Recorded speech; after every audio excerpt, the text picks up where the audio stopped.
Question है missing number का। यहाँ पर हमें पता लगाना है कि प्रश्न चिन्ह के स्थान पर कौन सी संख्या आएगी। तो आइए सबसे पहले यहाँ पर हम पैटर्न को समझते हैं।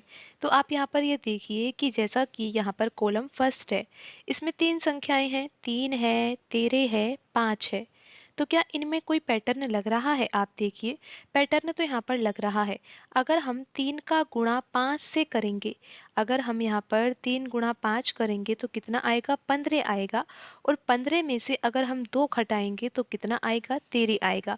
आप देख सकते हो कि यहाँ पर लिखा हुआ नंबर 13 है। अब यही पैटर्न अगर हम तीसरे कॉलम में लिखी हुई संख्या में लगाते हैं तो क्या ये पैटर्न लग रहा है? आप देखिए, अगर हम 2 का गुणा 7 से करेंगे, जैसा कि 3 गुणा 5 किया है तो यहाँ पर 2 गुणा 7 करना होगा। 2 गुणा 7 तो 14 होगा। और फिर अगर हम 14 में से 2 घटा देंगे तो 12 आएगा।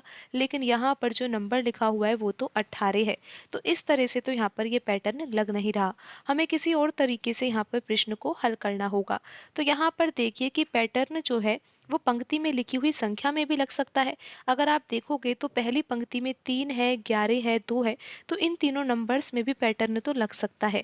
जैसा कि यहाँ पर 3 लिखा हुआ है, अगर हम 3 का वर्ग करें और यहाँ पर 2 लिखा हुआ है और 2 को हम यहाँ पर जोड़ दें तो कितना आ जाएगा? 3 का वर्ग होगा 9 और 9 में 2 जोड़ा जाएगा तो कितना आ जाएगा? 11 आ जाएगा। लेकिन फिर यही पैटर्न यहाँ पर दूसरी पंक्ति में लिखी हुई संख्या में नहीं लगेगा, क्योंकि यहाँ पर अगर हम 13 का वर्ग करते हैं और प्लस यहाँ पर हम 18 करेंगे, क्योंकि यहाँ पर 18 लिखा हुआ है, तो क्या यहाँ पर 29 आ जाएगा? बिल्कुल भी नहीं आ सकता, क्योंकि 13 का वर्ग ही 169 होता है और 169 में अगर हम 18 जोड़ेंगे तो 29 तो आ ही नहीं सकता। तो यहाँ पर ये पैटर्न भी नहीं लग रहा है। हमें किसी और तरीके से ही प्रश्न को हल करना होगा। तो यहाँ पर क्या करना होगा जिससे कि आंसर आ जाए? तो यहाँ पर आप देखिए कि 3 लिखा हुआ है और यहाँ पर 2 लिखा हुआ है। आप ऐसा तो समझ ही रहे होंगे कि यहाँ पर ये पंक्ति जो है इसमें 3 संख्याएं हैं। 3 संख्याओं में से एक यहाँ पर ये बड़ी संख्या है। तीनों में से जो बड़ी संख्या है वो तो 11 है, बाकी दोनों छोटी संख्या है उस तीसरी संख्या से। तो दो छोटी संख्या के द्वारा क्या तीसरी बड़ी संख्या को प्राप्त किया जा सकता है? तरीका तो हम ऐसा ही सोच रहे हैं, लेकिन हमारे पास अगर दो नंबर है, 3 है, 2 है, इन दोनों नंबर्स की सहायता से हमें 11 प्राप्त करना है। तो इसके बहुत से तरीके हो सकते हैं। एक तरीका ये भी हो सकता है, अगर आप यहाँ पर ध्यान दीजिए, यहाँ पर 3 लिखा हुआ है, अगर हम 3 में 5 का गुणा कर देते हैं तो कितना आएगा? 15 आएगा। लेकिन हमें 11 लेकर आना है, तो यहाँ पर हम ऐसा सोच रहे हैं कि जो यहाँ पर 2 लिखा हुआ है, 2 में हम 2 का गुणा कर दें, जिससे कि यहाँ पर कितना आ जाएगा? 4 आ जाएगा। और फिर यहाँ पर 15 में से 4 घटाने पर कितना आ जाएगा? 11 आ जाएगा।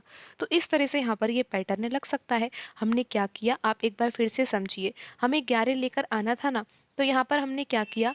3 गुणा 5 कर दिया, यानी कि 3 में तो 5 का गुणा कर दिया और यहाँ पर 2 लिखा हुआ था, 2 में हमने 2 का गुणा कर दिया।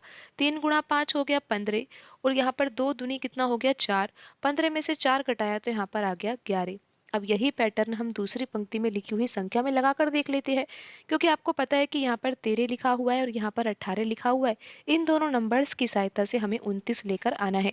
लेकिन पैटर्न हम यही लगाएंगे जो हमने पंक्ति फर्स्ट में लिखी हुई संख्या में लगाया है। करना क्या है, जैसा कि यहाँ पर 13 है तो 13 में तो हम 5 का गुणा करेंगे, जैसा कि आपने देखा कि 3 में हमने 5 का गुणा किया था।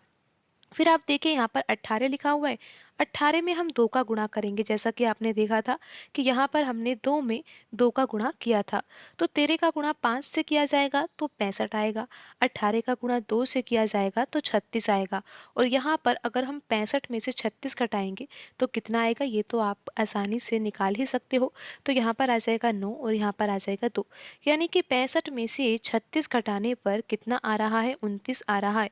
तो इस तरह से आप यहाँ पर देख सकते हो कि यहाँ पर 29 लिखा हुआ है। तो पैटर्न तो यहाँ पर बिल्कुल सही लग रहा है। लेकिन अब हम ये पैटर्न लगाते हैं तीसरी पंक्ति में लिखी हुई संख्या में और पता लगाते हैं प्रश्न चिन्ह के स्थान पर कौन सी संख्या आएगी। पैटर्न आपको समझ में आ गया होगा। यहाँ पर 5 लिखा हुआ है तो यहाँ पर तो हमें 5 का गुणा करना है, फिर माइनस का चिन्ह फिर यहाँ पर देखिए 7 है, तो 7 में हमें 2 का गुणा करना है। तो अब देखिए यहाँ पर 5 गुणा 5 कितना होगा, 25 होगा, माइनस 7 दूनी कितना होगा, 14 होगा। तो यहाँ पर अब आप ये देखिए कि 25 में से 14 घटाया जाएगा तो कितना आएगा, 11 आएगा। तो यहाँ पर प्रश्न चिन्ह के स्थान पर कौन सी संख्या आएगी, 11 आएगी। आप देख सकते हो कि यहाँ पर दिए गए ऑप्शन में से कौन सा ऑप्शन सही होगा, ऑप्शन सी यहाँ पर सही आंसर होगा।